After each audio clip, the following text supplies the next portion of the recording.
Hey everybody, welcome back to our series on defining terms. Today we're talking about socialism, and I try to keep these videos short, and so I'm going to try to run through it really quickly, but there's going to be a lot of stuff that's going to be left unsaid about socialism. My question that I put out there in the poll was simply, what is socialism? Of the answers that I provided, over 53% of the people who responded said that it's a system of government where the government owns all industries and controls the market. Some of the individual responses that I would like to highlight are as follows. Socialism is the road to serfdom. Citizens of socialist countries become increasingly dependent on the government. Socialism promotes laziness, mediocrity, and reduces individual creativity and productivity. Eventually, it leads to widespread poverty and destroys a country's economic strength and national security. Another person said, socialism is an economic philosophy and movement encompassing a range of economic systems characterized by the dominance of social ownership of means of production as opposed to private ownership. And that's kind of where we're going to camp. We're going to come back to that one. But a lot of the folks actually chose the answer of government owns everything and controls the market. That's actually more communism. Socialism, the ownership is going to be either a ownership of the people, of the market, of the industry, or it could even be ownership of the government, of the market or industry. But where socialism differs from communism is the input of the people.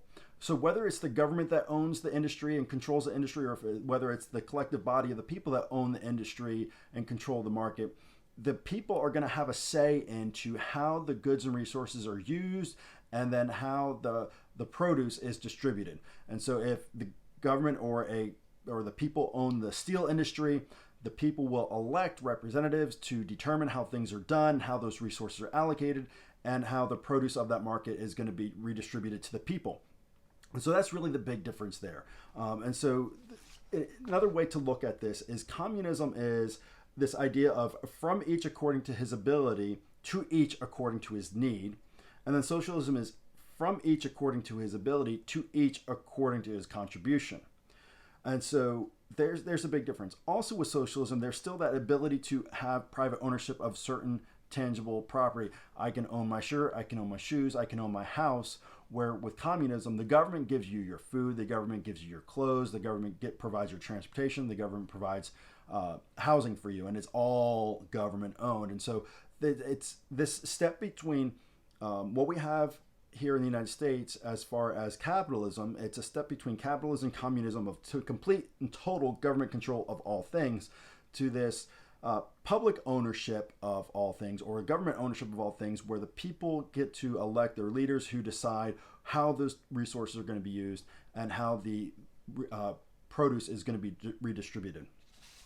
This is commonly seen in a commune where people come together, they bring all their resources together, and they share in all things. They have access to all things.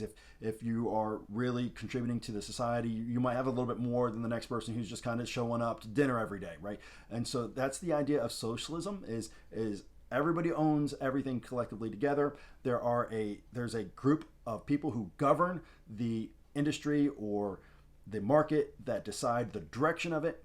Has a lot of faults in it. It's not the best system. It does not promote ingenuity. It does not promote competition of the market, because if one group of people is controlling the entire market, they get to determine how much is produced, how little is produced, what price to sell it at.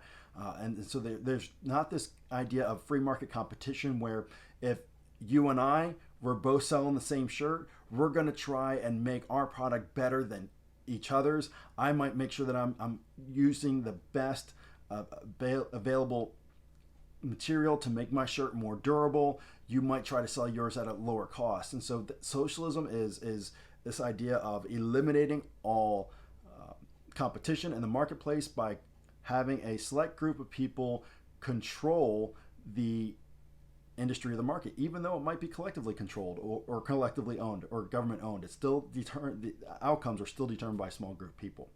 I hope you found this enjoyable. I hope you found it educational. Again, there's a lot to unpack with socialism. We just scratched the surface, but thank you all for taking time to watch this. Please be sure to like, subscribe, and share. Thank you all. God bless.